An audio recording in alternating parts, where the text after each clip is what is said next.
Bonjour les amis. Je vais répondre aujourd'hui à une question très souvent posée, comment investir dans l'or? Mais avant toute autre chose, n'oubliez pas de vous abonner à la chaîne Sacra Moneta si ce n'est pas déjà fait. Vous recevrez ainsi gratuitement des actualités sur les monnaies de collection. Vous pouvez aussi cliquer sur le pouce j'aime sous la vidéo.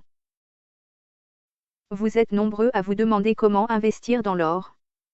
Les questions suivantes sont très souvent posées, combien dois-je investir et pendant combien de temps? Où acheter de l'or? Quel est le meilleur moment pour acheter de l'or? Faut-il acheter des pièces ou des lingots d'or? Quelles sont les taxes, les lois, les règlements, la fiscalité sur l'or? Faut-il investir son capital en une seule fois ou étaler ses achats? Voilà le genre de questions que se posent naturellement les investisseurs qui ont pensé acheter de l'or mais qui ne savent pas comment faire concrètement. Voilà des éléments de réponse à ces différentes questions. Avant de se lancer dans un investissement dans l'or ou dans d'autres domaines, il faut définir clairement le but de cet investissement. S'agit-il de gagner de l'argent rapidement? De spéculer? De conserver la valeur de son capital sur la longue durée? De disposer d'une réserve de valeur en dehors du système bancaire? On peut dire en premier lieu que l'or permet toutes les approches mentionnées ci-dessus, mais qu'il s'agit d'un actif dont le prix varie sur les marchés à la hausse ou à la baisse. Comme pour tous les investissements, les évolutions du marché peuvent donc entraîner des gains ou des pertes.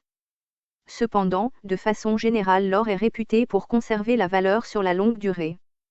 Il ne s'agit pas d'un investissement très hautement spéculatif comme dans le cas des crypto-monnaies. En règle générale, les personnes qui veulent investir dans l'or sans rien connaître à ce secteur pensent à acheter des lingots d'or ou des pièces d'or, c'est-à-dire de l'or physique. Mais il existe également des actions basées sur l'or ou sur les sociétés minières.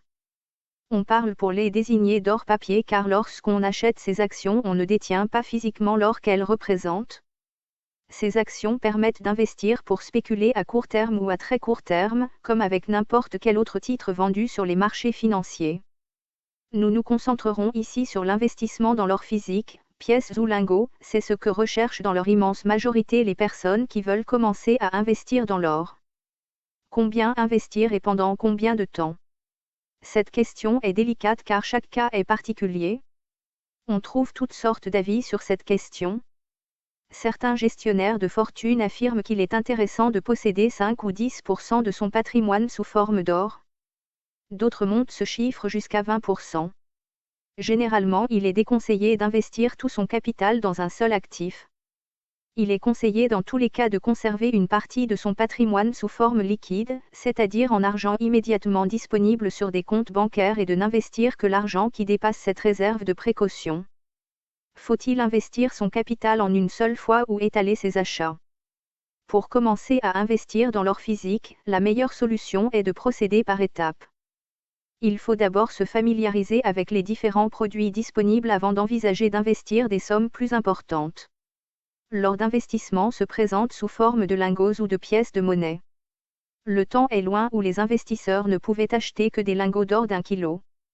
Désormais les fondeurs d'or commercialisent de petits lingots d'or qui vont de 1 gramme au kilo en passant par toutes les tailles intermédiaires, 2,5 grammes, 5, 10, 20 grammes, 1 once, 50 grammes, 100 grammes, 250 grammes, 500 grammes. Bref, il existe des lingots d'or pour tous les budgets.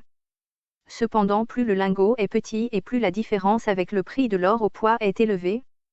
Cette différence s'explique par les frais de fabrication plus élevés de ces petits lingots d'or. Pour commencer, un investisseur peut acheter de petits lingots d'or de 10 grammes à 1 once. Ces lingotins présentent l'avantage d'être plus simples à revendre que les gros lingots d'1 kilo. En ce qui concerne les pièces d'or, elles sont souvent préférées aux lingots. Les investisseurs français achètent en particulier des pièces de 20 francs or de type Napoléon, qui ont été frappées en France entre 1803 et 1914. Les pièces les plus répandues sont les pièces de type 20 francs or Marianne Koch, frappées entre 1899 et 1914. Il peut être intéressant pour débuter d'acheter quelques Napoléons de 20 francs or, ne serait-ce que pour se familiariser avec ces pièces mythiques.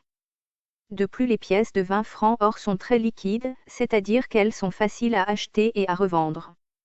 Mais il existe également de très nombreuses pièces d'or d'investissement international. Les plus connues sont les pièces américaines, les American Gold Eagle, qui existent en différentes tailles, ou encore les Gold Buffalo d'une once. Les pièces d'or du Canada, les Maple Leaf, sont également très appréciées des investisseurs. De nombreuses nations dans le monde entier commercialisent des pièces d'or d'investissement dont la pureté est garantie par les gouvernements des pays qui les fabriquent. Ces pièces sont parfaites pour investir dans l'or, leur prix est abordable. Les pièces d'une once sont 32 fois moins chères qu'un lingot d'1 kg. Et elles sont faciles à revendre en France et dans le monde entier. Quelles sont les taxes, les lois, les règlements, la fiscalité sur l'or? Il est parfaitement légal de posséder de l'or en France. Les marchands n'ont pas l'obligation de déclarer à l'État à qui ils ont vendu de l'or. Par contre, ils n'ont pas le droit d'accepter les paiements en espèces et ils doivent demander une pièce d'identité à leurs acheteurs. Ces règles ont pour but d'éviter le blanchiment d'argent, mais pas de tracer les investisseurs honnêtes. La fiscalité des métaux précieux est simple. Il n'y a pas de TVA sur l'or d'investissement. Lorsqu'il revend son or, l'investisseur peut choisir entre deux options. La première option est une taxe forfaitaire de 11,5%. C'est la taxe sur les métaux précieux. La deuxième option, c'est la taxe sur les plus-values réelles, à condition de pouvoir justifier du prix et de la date d'acquisition. La deuxième option est extrêmement intéressante. Elle permet de ne payer que 36,2% de la plus-value avec une décote de 5% par an à partir de la troisième année de détention. Avec cette option, l'investisseur est totalement exonéré d'impôt sur la plus-value réelle au bout de 22 ans de détention. Et dans tous les cas, il n'y a pas d'impôt en cas de moins-value quelle que soit la durée de détention. Pour justifier le prix et la date d'acquisition, l'investisseur doit conserver les factures d'achat et ces pièces ou lingots d'or doivent être scellées avec le numéro de la facture qui prouve leur origine. Pour acheter de l'or, il est possible de se rendre chez un marchand dans une boutique physique. La solution la plus pratique et la plus simple dans bien des cas consiste à acheter de l'or directement sur des boutiques en ligne sur Internet. Pour en savoir plus, cliquez sur les liens sous la vidéo. Si cette vidéo vous a plu, n'oubliez pas de cliquer sur le pouce j'aime sous la vidéo. Merci pour votre attention et à bientôt.